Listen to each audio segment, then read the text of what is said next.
নাও বলো। আমার তুমি আমার না না, তোমার বয়স 62, এটা কি তুমি বলছো? হ্যাঁ, একদম 16 একদম বছরের, একদম 62 বছর বয়স তোমার? হ্যাঁ 16 বছর আমার আধার কার্ড রয়েছে না। না না, আধার কার্ড সে ঠিক আছে না, এমনি তবে 62 বছর কিন্তু আমার মনে হচ্ছে না আর তোমাকে। মনে হয় আমার ছোট ভাই আমার বলছে দিদি তোমার মনে হয় 80 বছর। 80 নাও 70 75 বছর তো হওয়া উচিত, বাবা! কিন্তু 62 তো আমার মনে হয়। বড় দা আমার থেকে 15-20 বছরের বড়, তাই তুমি মনেই করতে পারবে না যে আমার বড় দার এত বয়স, মানে এত ইয়ং। 62 না 63 সেটা হতে পারে, 63 হতে পারে হয়তো। 63?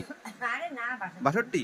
একদম শিওর আমার 62? দেখো গে আধার কার্ড ও, সবার কিন্তু এটা একটা মানা যাচ্ছে না 62 বছর। আরে তুমি মানলে না 72 বছর বললে তাও মানাতো, এই 62 তোমার নাকি মানার 63? কি আছে, তুমি কি আমি কি চাকরি করবো নাকি তোমার কাছে? চাকরির আমার জন্য না, চাকরি এটা করবো, মানুষের তুমি একটা আমার বয়সটা বোঝা যাচ্ছে আরে না। তোমার বয়স শোনো, তোমার যখন 75-80 বছর বয়স হবে তখন তুমি কর্ম করে দেখো, কর্ম করা যায় না। আমার বাড়ি এক কুকুর থাকতো ভাড়া, ঠিক আছে দেখি, তা আমি একদিন কর্ম আমি করতে সবাইকে জিজ্ঞাসা করবো, দেখি তোমার বয়স কত মনে হ্যাঁ। হচ্ছে, দেখে বোঝা যাবে আবার কিনা, দেখি বলছে কি দেখা যাক। যে আমি মনে করেছিলাম